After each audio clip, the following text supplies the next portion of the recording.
వాక్య భాగం మత్తయి సువార్త 2వ అధ్యాయం నుండి మనం చదువుకుని ఉన్నాం. రాజైన హేరోదు దినముల యందు యూదయ దేశపు బెత్లెహేములో యేసు పుట్టిన పిమ్మట ఇదిగో తూర్పు దేశపు జ్ఞానులు యెరూషలేమునకు వచ్చి, యూదుల రాజుగా పుట్టినవాడు ఎక్కడనున్నాడు? తూర్పు దిక్కున మేము ఆయన నక్షత్రము చూచి ఆయనను పూజింపవచ్చితమని చెప్పిరి. దైవ పరిశుద్ధ నామానికి స్తోత్రం. ఉదయకాల సమయంలో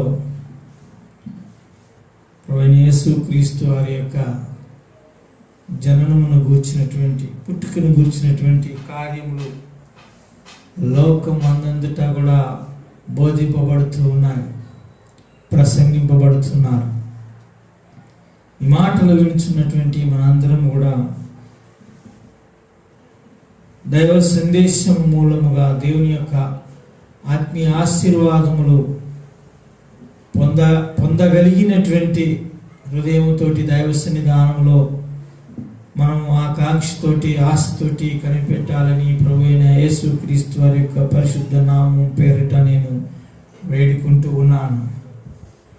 రాజైన హేరోదు దినముల యందు యూదయ దేశపు బెత్లెహేములో యేసు పుట్టిన పిమ్మట ఇదిగో తూర్పు దేశపు జ్ఞానులు యెరూషలేమునకు వచ్చిరి. ప్రభువైన యేసుక్రీస్తు వారు పుట్టిన తరువాత ఆయన యొక్క పుట్టుకను సూచిస్తూ ఒక నక్షత్రము కూడా పుట్టింది. గొప్ప నక్షత్రము అక్కడ పుట్టినట్లుగా ఈ వాక్యంలో వ్రాయబడింది. యూదుల రాజుగా పుట్టినవాడు ఎక్కడనున్నాడు? తూర్పు దిక్కున మేము ఆయన నక్షత్రము చూచి ఆయనను పూజింపవచ్చితిమి. యేసుక్రీస్తు వారు పుట్టినందుకు ఆయనకు ఒక నక్షత్రము కూడా పుట్టినట్లుగా ఇక్కడ వ్రాయబడింది. ఈ తూర్పు దేశంలో ఉన్నటువంటి జ్ఞానులు ఈ నక్షత్రం యొక్క పుట్టుకను చూసి వారి యొక్క జ్ఞానమును బట్టి గ్రంథమును పరిశీలించిన మీదట వారికి ఈ నక్షత్రము పుట్టిందంటే ఎవరో ఒక మహానుభావుడు లేకపోతే ఒక గొప్ప వ్యక్తి పుట్టాడు అనేటువంటి కార్యాన్ని వాళ్ళు పరిశోధించి వారి యొక్క ప్రయాణాన్ని మొదలు పెట్టారు. దైవ పరిశుద్ధ నామానికి స్తోత్రం. ఈ తూర్పు దేశపు జ్ఞానులు వారు ఎటువంటి వారు జీవించేటువంటి జీవన విధానమును గురించి కానీ వేద గ్రంథంలో అంతగా బయలుపరచబడలేదు. ప్రభువైన యేసుక్రీస్తు యొక్క పుట్టుక సందర్భంలో ఈ తూర్పు దేశపు జ్ఞానుల యొక్క మాట ఎక్కువగా ప్రస్తావించబడింది. దైవ పరిశుద్ధ నామానికి స్తోత్రం. కానీ వారు గమనించినది ఏమిటంటే సృష్టిలో జరిగేటువంటి మార్పులను వారు గమనిస్తున్నారనేది ఇక్కడ మనకి క్లియర్గా అర్థమయ్యేటట్టు వ్రాయబడింది. దైవ పరిశుద్ధ నామానికి స్తోత్రం.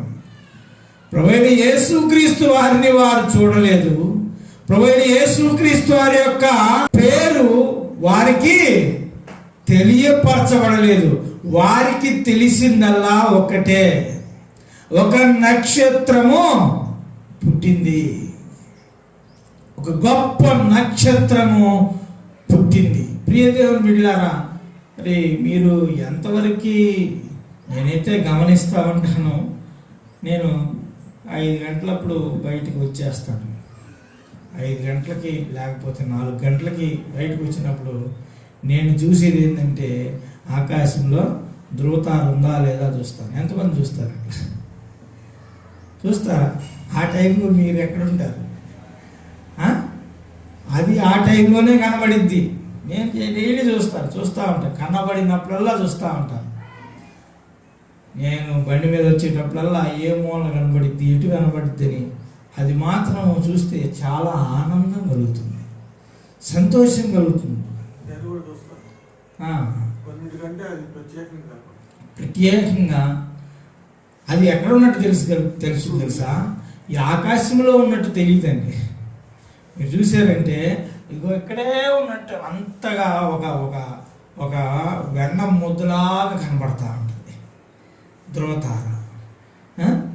సైడ్ వస్తుంది చూడండి. ఎందుకంటే దేవుని సృష్టిని గమనించేటువంటి ఒక అనుభవం అనేది అది వారి జీవితంలో ఒక మంచి సంతోషాన్ని కలుగజేస్తుంది. దేవుడు సృష్టించాడు భూమిని, ఆకాశమును, నక్షత్రములను, సర్వమును దేవుడు సృష్టించాడు. ఆ సర్వ సృష్టిని మనకు వీలైనంత వరకు చూడాలి, గమనించాలి. దేవుని యొక్క సృష్టిని ఎవరైతే గమనిస్తారో వారికి ఆత్మీయ ఆశీర్వాదము, శారీరక ఆశీర్వాదం, ఆరోగ్యం కూడా ఖచ్చితంగా ప్రాప్తిస్తాయి అనే మాటలో ఎటువంటి సందేహం లేదు. ఈ తూర్పు దేశపు జ్ఞానులు ఆ చుక్కను చూసి దాని గురించి ఇటువంటి చుక్క ఈ సమయంలో పుట్టింది అంటే మరి ఈ సమయంలో ఎవరు పుడతారు, ఈ ప్రదేశంలో ఎవరు పుడతారు అనేటువంటి విషయాలన్నీ కూడా వారికి ఉన్నటువంటి జ్ఞానము ద్వారా పరిశీలన చేసి వారు ఏం చేశారు? ప్రయాణమును మొదలు పెట్టారు. దైవ పరిశుద్ధ నామానికి స్తోత్రం. దేవునిని నువ్వు తెలుసుకోవాలి అంటే, ప్రభువైన యేసుక్రీస్తు వారిని నువ్వు చూడాలి అంటే, ప్రభువైన యేసుక్రీస్తు వారిని నువ్వు దర్శించాలి అంటే, ఆయన పుట్టుక మూలముగా ఒక సంతోషాన్ని నీవు పొందాలి, నీ జీవితంలో అది కలగాలి అంటే, ప్రియ దేవుని బిడ్డ, మొట్టమొదట నువ్వు జ్ఞానివై ఉండాలి, జ్ఞానముతోటి ఉండాలి. దేవుడిచ్చినటువంటి ఆ జ్ఞానమును ప్రతి ఒక్కరి జీవితంలో కాపాడుకోవాలి. ప్రశాంతకరమైనటువంటి వాతావరణాన్ని నీ ప్రాణాత్మ దేహంలో నువ్వేం చేయాలి? కాపాడుకుంటా ఉండాలి. దైవ పరిశుద్ధ నామానికి స్తోత్రం. ఎవరైతే జ్ఞానముగా ఉంటారో, ఎవరైతే తెలివి కలిగి ఉంటారో, ఎవరైతే వివేచనతో ఉంటారో వారిని ప్రభువైన యేసుక్రీస్తు వారు తన యొక్క సేవలో కూడా ప్రాముఖ్యంగా గమనిస్తున్నట్టుగా ఎన్నో వాక్యాలు వ్రాయబడ్డాయి. దైవ పరిశుద్ధ నామమునకు మహిమ కలుగును గాక. ప్రభువైన యేసుక్రీస్తు వారు కొంతమందిని పిలిచి తలాంతులు పంచిపెట్టాడు. ఎందుకు తలాంతులు పంచిపెట్టాడు? వారిలో ఉన్నటువంటి ప్రతిభను బయటికి తీసుకురావటానికి.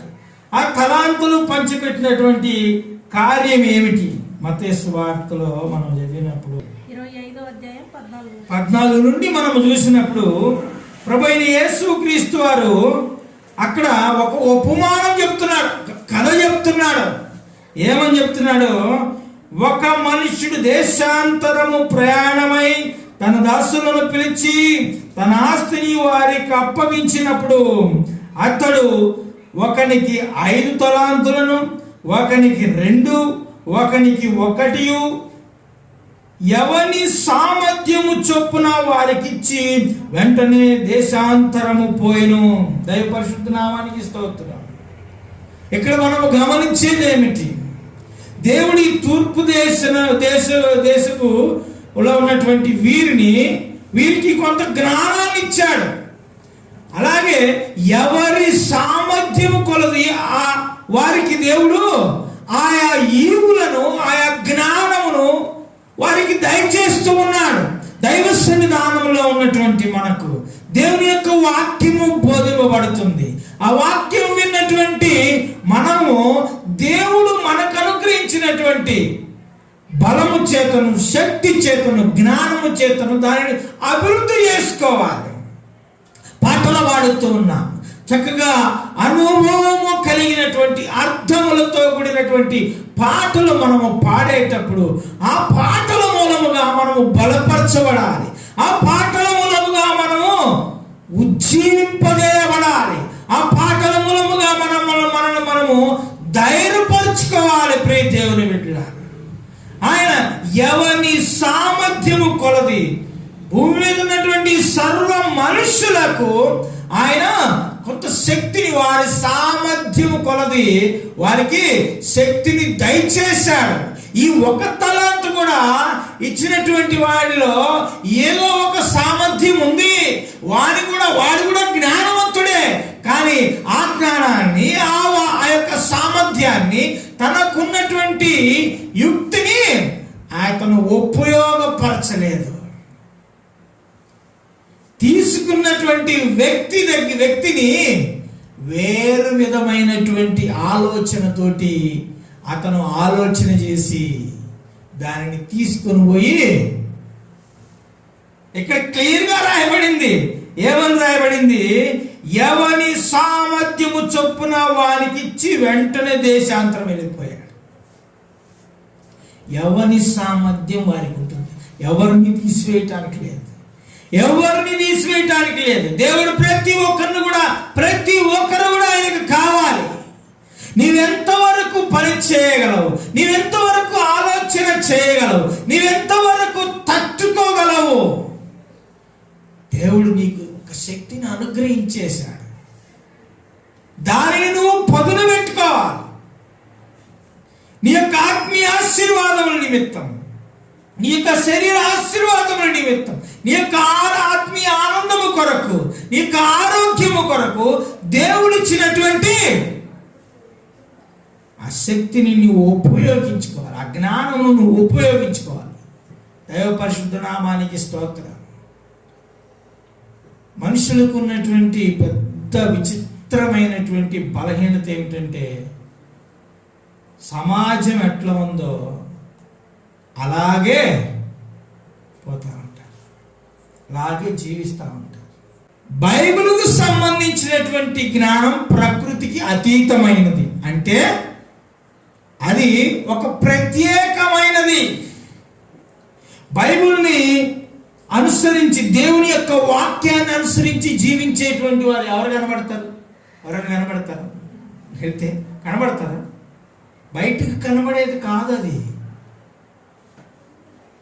అదే ఒక చెట్టు కొడుతున్నారు అనుకో, వాళ్ళు కష్టపడి కొడతారు. ఎంత తీసుకుంటున్నారండి ఆ చెట్టు కొడటానికి? నీకు కనబడుతుంది. ఒకవేళ నీవు కూడా అది చేయగలిగితే, నీ దగ్గర శక్తి ఉంటే, బలం ఉంటే, నువ్వు కూడా పనికి వెళ్తావు. ఏ పనినైతే చూస్తున్నారో, ఏ జ్ఞానం అయితే ఉందో, అతడు ఆ విధమైనటువంటి పని కొరకు, ఆ విధమైనటువంటి ఉద్యోగము చేయటానికి తను వెళ్ళిపోతున్నాడు. ఒకటి చెట్టు కొట్టి సంపాదిస్తున్నాడు డబ్బులు, ఒకటి ఇటుక కట్టి సంపాదిస్తున్నాడు, ఒక కంప్యూటర్ ముందు కూర్చొని సంపాదిస్తు. ఇలాగ పలు విధములైన పనులు కళ్ళకు కట్టినట్లుగా దృశ్య రీతిగా కనబడుతున్నప్పుడు దానికి అలవాటు పడిపోయి ఎవరి సామర్థ్యము కొలది వారేం చేస్తున్నారో డబ్బు సంపాదించుకుంటున్నారు. వాక్యానుసారముగా జీవించేటువంటి వారు బయట కనబడతారా? ఆత్మీయ వరములు ఉన్నటువంటి వారు బయట కనబడతారా? బయటికి కనబడేది కాదు, ప్రకృతికి అతీతమైనది, అదృశ్య రీతిగా అంతరంగంలో వ్యక్తిగత జీవితంలో జరిగేది ఈ బైబిల్కి సంబంధించినటువంటి కార్యములన్నిటినీ. కనుకనే మనుషులకి ఇది వంట పట్టట్లేదు. దేవుని యొక్క వాక్యాన్ని అనుసరించి జీవించడానికి వాళ్ళకి శక్తి ఉంది. దేవుని యొక్క వాక్యాన్ని అనుసరించి జీవించడానికి వాళ్ళకి బలం ఉంది. వారిలో ఒక కొంత జ్ఞానాన్ని దేవుడు పెట్టినా కూడా ఇహలోకమైనటువంటి కార్యకలాపాలు, ధన సంపాదన, పలు విధమైనటువంటి పనుల వల్ల వారు దైవిక సంబంధమైన ఉన్నతమైనటువంటి కార్యముల మీద మనస్సు లగ్నము చేయలేకపోతున్నారు. దైవ పరిశుద్ధ నామానికి స్తోత్రం. తూర్పు దేశం నుండి ఆ చుక్కను చూసి యెరూషలేమునకు ప్రయాణమై వచ్చారంటే వారిలో ఎంత వైరాగ్యం ఉండాలి.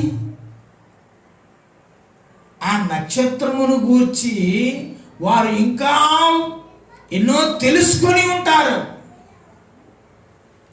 ఇది ఒక సాధారణమైనటువంటి నక్షత్రము కాదు.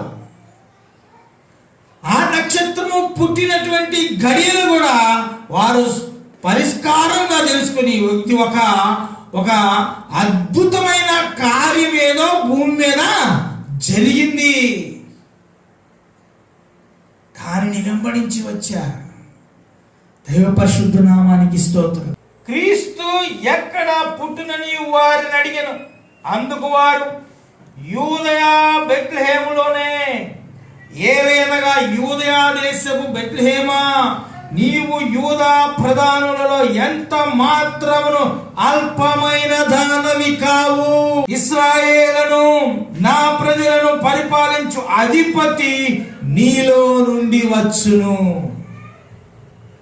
ఆది నుండి ఇశ్రాయేలీయులు అంటే ఎవరండి? ఆది కాండం నుంచి మనం చూసినప్పుడు దేవుడు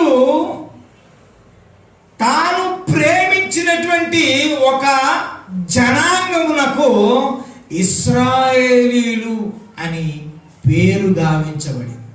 ఇశ్రాయేలీయులు ఎవరు? దేవుని బిడ్డలు, దేవుని కోసము జీవించవలసినటువంటి వారు, దేవుడు ప్రత్యేకించుకున్నటువంటి జనం.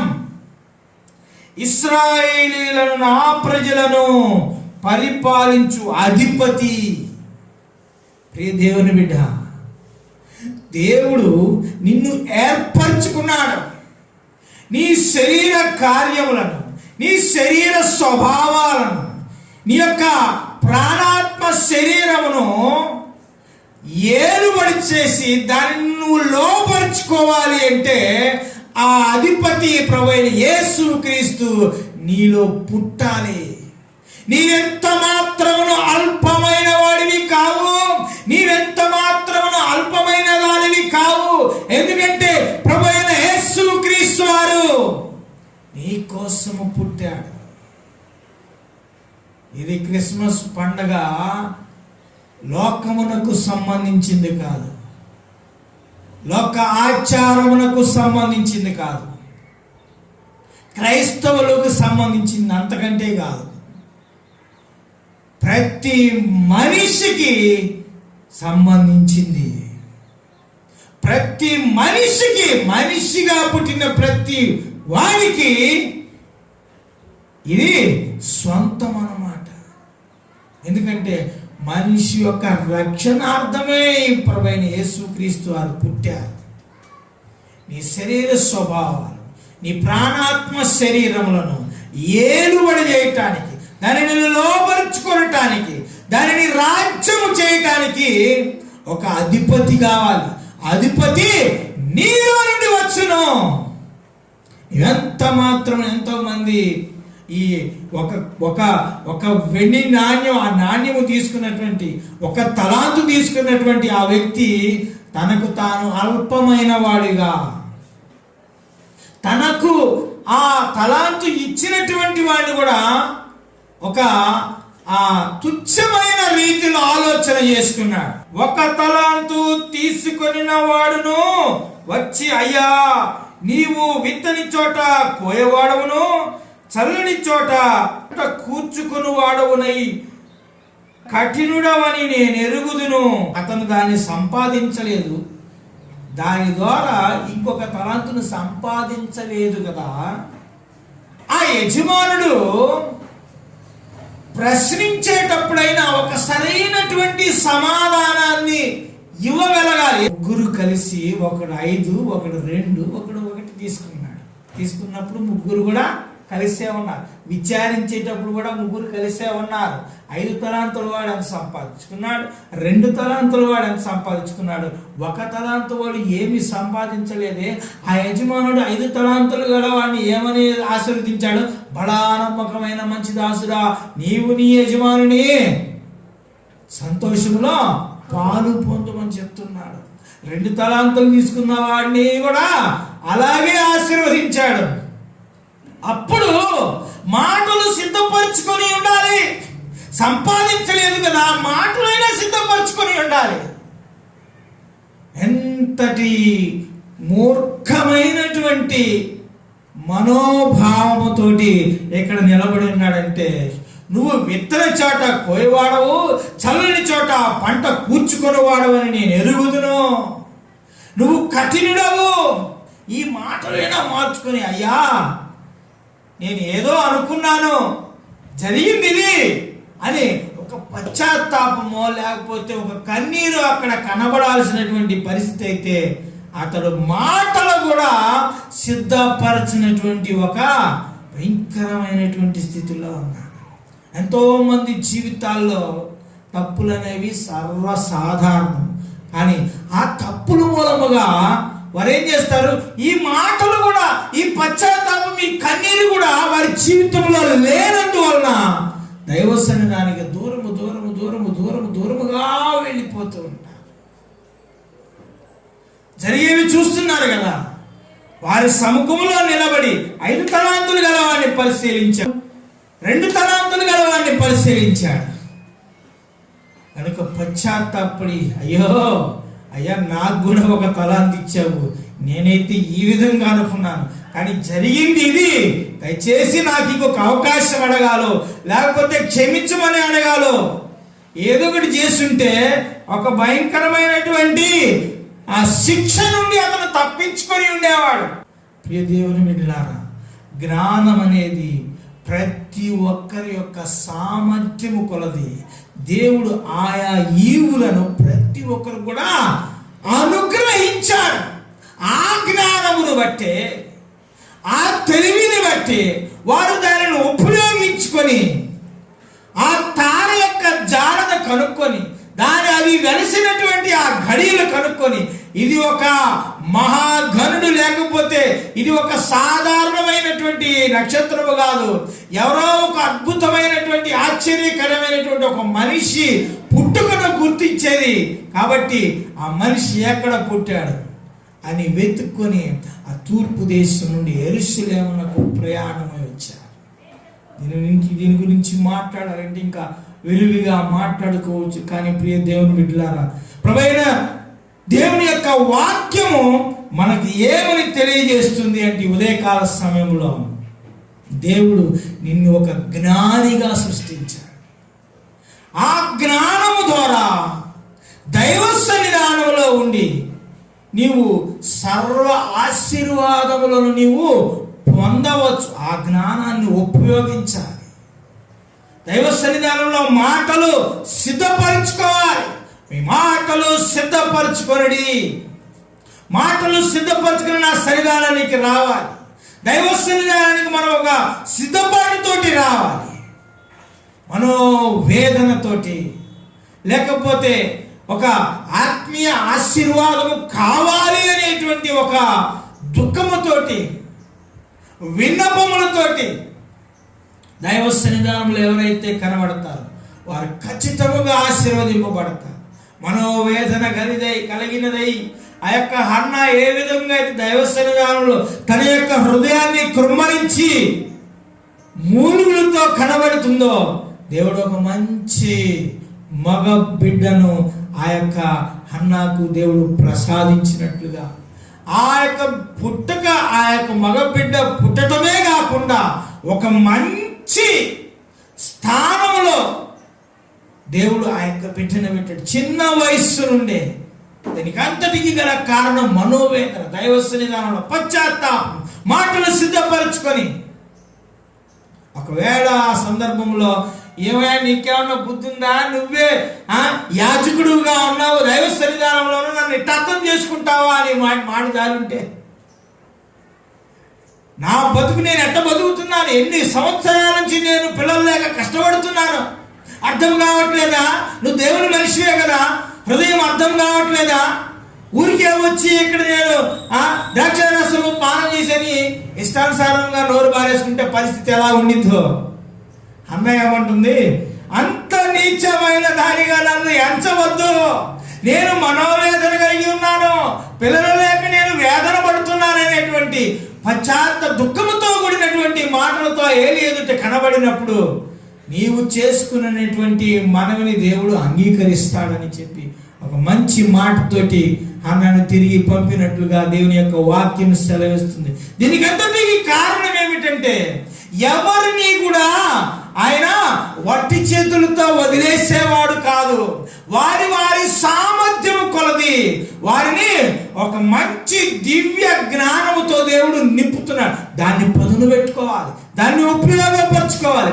ఆ విధమైనటువంటి జ్ఞానమును ఉపయోగపరిచే ఆ నక్షత్రము పుట్టినటువంటి ఆ గడియలను తెలుసుకొని ఆ నక్షత్రమును ఎక్కడ పుట్టింది, ఎలా పుట్టింది అని చెప్పి దాని సహాయంతో వారు తూర్పు దేశము నుండి యెరూషలేమునకు ప్రయాణం వచ్చినటువంటి వారిని తిరిగి మళ్ళీ ఆ నక్షత్రము వారిని ఎక్కడ నడిపించింది? ప్రభువైన యేసుక్రీస్తు వారు ఉన్నటువంటి ఆ స్థలము వరకు ఆ నక్షత్రము నడిపించినట్లుగా దేవుని యొక్క వాక్యంలో వ్రాయబడింది. ప్లీజ్ దేవుని బిడ్డలారా, ఎక్కడో ఒక 2 కిలోమీటర్లు ఉంటే మనం ఆ నక్షత్రాన్ని వెంబడించగలము. 2 కిలోమీటర్లు ఉన్నా కూడా మనం ఆ నక్షత్రాన్ని వెంబడించలేము. వారితో కూడా ఉండి ఒక మనిషి ఒక గుడ్డివాడిని ఎలాగైతే నడిపించి తీసుకుని ఒక మంచి మార్గంలో తీసుకెళ్తుందో అంత సమీపంగా వారిని నడిపించింది. వీళ్ళు మనుషులు, వీళ్ళు అదేమో ఆకాశంలో పుట్టినటువంటి తార ఎంతకి దిగి వచ్చింది చూసారా? వాళ్ళు నడిపించిందంట. ఆ మాటను మనం ఒకసారి చదువుకుని వినిపించుకుందాం. ఎలా నడిపించింది వాళ్ళని? వారు రాజు మాట విని బయలుదేరి పోచుండగా ఇదిగో తూర్పు దేశమున వారు చూచిన నక్షత్రము ఆ శిశువు ఉండిన చోటుకు మీదుగా వచ్చి నిలుచు వరకు వారికి ముందుగా నడిచిందంట. చూసారు ఎంత ఆశ్చర్యమైనటువంటి కార్యం. వారికి ముందుగా నడిచిందంట ఆ నక్షత్రం. వారికి మార్గం చూపుతా. ఎందుకంటే వారు ఒక విశేషమైన కార్యమును మనస్సునందు ఉంచుకొని వారి ప్రయాణాన్ని మొదలుపెట్టారు. అదే విధముగా ప్రభువైన యేసుక్రీస్తు వారిని ఆ యొక్క పుట్టుకను మనం మనస్సునందు ఉంచుకొని ఆయన పుట్టినటువంటి కార్యం ఏమిటి? ఆయన కారణ జన్ముడు. ఆయన పుట్టినటువంటి కార్యమును మనం మనస్సునందు ఉంచుకుంటే మన ప్రాణాత్మ శరీరములకు ఒక ఏకదాటిగా ఒక రక్షణ అనేది అవసరం. మనిషిగా పుట్టినటువంటి ప్రతి ఒక్కరికి కూడా రక్షణ అనేది అవసరము. ఆ రక్షణను ప్రతి మనిషికి ఇవ్వటానికి ప్రభువైన యేసుక్రీస్తు వారి లోకంలో జన్మించారు. ఆ విషయాన్ని మనం తెలుసుకొని ఆ రక్షణను మనం కాపాడుకుంటూ ముందుకు సాగవలసిందిగా ప్రభు పేరిట మనం చేస్తున్నాం. ఇంతవరకు కూడా ప్రభు దేవుని యొక్క వాక్య మూలముగా మనతోటి మాట్లాడినటువంటి మాటలన్నింటినీ కూడా దూరం నుండి సమీపం నుండి మైక్షేత్రంతో రవించినటువంటి ప్రతి ఒక్కరి యొక్క హృదయాలలో దేవుడు ఆశీర్వదించునుగాక. మనం ప్రార్థన చేసుకుందాం. పరిశుద్ధులు మా దేవా, మీ సన్నిధి మాతో ఉంచి మీరు మాతో మాట్లాడిన బట్టి మీకు స్తోత్రాలు. కూడిన ప్రతి ఒక్కరిని మీరు ఆశీర్వదించినందుకై స్తోత్రం. దీవెనలతో మమ్మల్ని సాగనంపమని యేసు నామములో అడిగి వేడుకుంటున్నాం తండ్రి, ఆమేన్. మన తండ్రి అయిన దేవుని ప్రేమయు కుమారుడైన యేసుక్రీస్తు కృపయు పరిశుద్ధాత్మ అన్యోన్య సహవాసం సమాధానం కూడిన మన ఎల్లరకు ఇప్పుడు ఎల్లప్పుడు సదాకాలం తోడు ఎండుగాక. ఆమేన్. అందరికీ వందనాలు.